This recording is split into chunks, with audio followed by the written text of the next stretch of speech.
নমস্কাৰ বন্ধুসকল, মই হিৰেণ।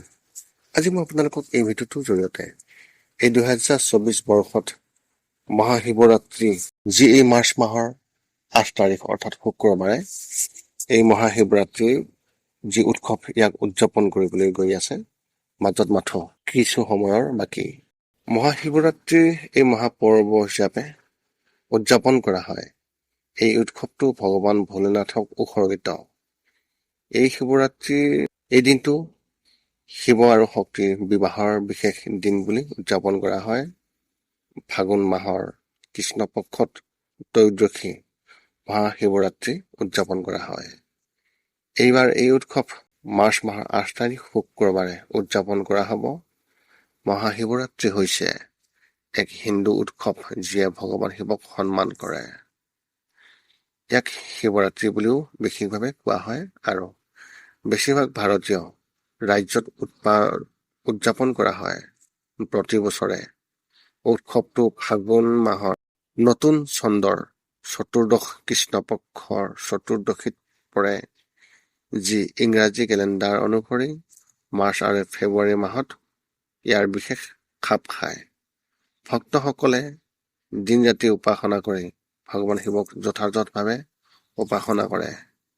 এই দিনটো শিৱ আৰু শক্তিৰ মিলনৰ দিন, কিয়নো বিশ্বাস কৰা হয় যে ভগৱান শিৱ আৰু মাতৃ পাৰ্বতীৰ এই তাৰিখত বিবাহ পাশত আবদ্ধ হৈছিল। এই পবিত্ৰ দিনটোত যদি ভক্তসকলে ৰাশি অনুসৰি ব্যৱস্থা লয়, তেন্তে তেওঁলোকে জীৱনত যথেষ্ট শুভ ফল লাভ কৰে। আহকচোন, ৰাশি অনুসৰি আপুনি কি নিয়ম পালন কৰিব। প্ৰথমে মোৰ চেনেলটো আপোনালোকে ছাবস্ক্ৰাইব কৰি ল'ব, যাতে মোৰ পিছৰ ভিডিঅ'বিলাক আপোনালোকে সহজে লাভ কৰিব পাৰে। লগতে মোৰ ভিডিঅ' যদি ভাল লাগে তেন্তে লাইক আৰু শ্বেয়াৰ কৰিব, কমেণ্ট কৰি আপোনালোকৰ মনৰ ভাৱ প্ৰকাশ কৰিব। এতিয়া মূল বিষয়লৈ। মেষ ৰাশিৰ ব্যক্তিসকলে এই শিৱৰাত্ৰিৰ দিনা এই বিশেষ অনুষ্ঠানত তেওঁলোকে শিৱক ৰঙা ফুল আগবঢ়াব আৰু চন্দন কাঠৰ ত্ৰিপুণ্ড প্ৰয়োগ কৰিব লাগে। ইয়াৰ লগতে আপুনি শিৱষ্টক আবৃত্তি কৰিব লাগে। বৃষ ৰাশিৰ ব্যক্তিসকলে তেওঁলোকৰ ৰাশি অনুসৰি এই মহাশিৱৰাত্ৰিত শিৱ চালিচা পাঠ কৰিব লাগে আৰু শিৱলিংগৰ ওপৰত চন্দন আৰু বেলপত্ৰও আগবঢ়াব লাগে। মিথুন ৰাশিৰ ব্যক্তিসকলৰ ক্ষেত্ৰত মিথুন ৰাশিৰ ব্যক্তিসকলে শিৱলিংগত চাইন ত্ৰিপুণ্ড প্ৰয়োগ কৰিব। ইয়াৰ পিছত শিৱলিংগত বগা ৰঙৰ ফুল 7টা আগবঢ়াব আৰু শিৱ স্তোত্ৰ পাঠ কৰিব। কৰ্কট ৰাশিৰ ব্যক্তিসকলৰ ক্ষেত্ৰত এনেধৰণৰ। এই মহাশিৱৰাত্ৰিৰ দিনা শিৱলিংগক গৰু গাখীৰে অভিষিক্ত কৰক আৰু লগতে শিৱৰ সহস্ৰ নামাৱলী পাঠ কৰক। সিংহ ৰাশিৰ ব্যক্তিসকলৰ ক্ষেত্ৰত এনেধৰণৰ। শিৱৰ উপাসনাৰ সময়ত সিংহ ৰাশিৰ ব্যক্তিসকলে হালধীয়া চন্দন কাঠৰ ত্ৰিপুণ্ড প্ৰয়োগ কৰিব লাগে। ইয়াৰ লগতে শিৱ মহিমা স্তোত্ৰও আবৃত্তি কৰিব লাগে। কন্যা ৰাশিৰ ব্যক্তিসকলৰ ক্ষেত্ৰত এনেধৰণৰ। মহাশিৱৰাত্ৰিৰ দিনা কন্যা ৰাশিৰ ব্যক্তিসকলে শিৱ চালিচা আবৃত্তি কৰিব লাগে। লগতে শিৱলিংগক শিৱৰ অনুগ্ৰহ পাবলৈ বেলপত্ৰ আগবঢ়াব লাগে। তুলা ৰাশিৰ ব্যক্তিসকলৰ ক্ষেত্ৰত পূজাৰ সময়ত শিৱলিংগক 7টা সুগন্ধি বগা ফুল আগবঢ়াব, শিৱ চালিচা আবৃত্তি কৰিব। আপুনি জীৱনত বহুতো লাভালাভ দেখিব পাৰিব।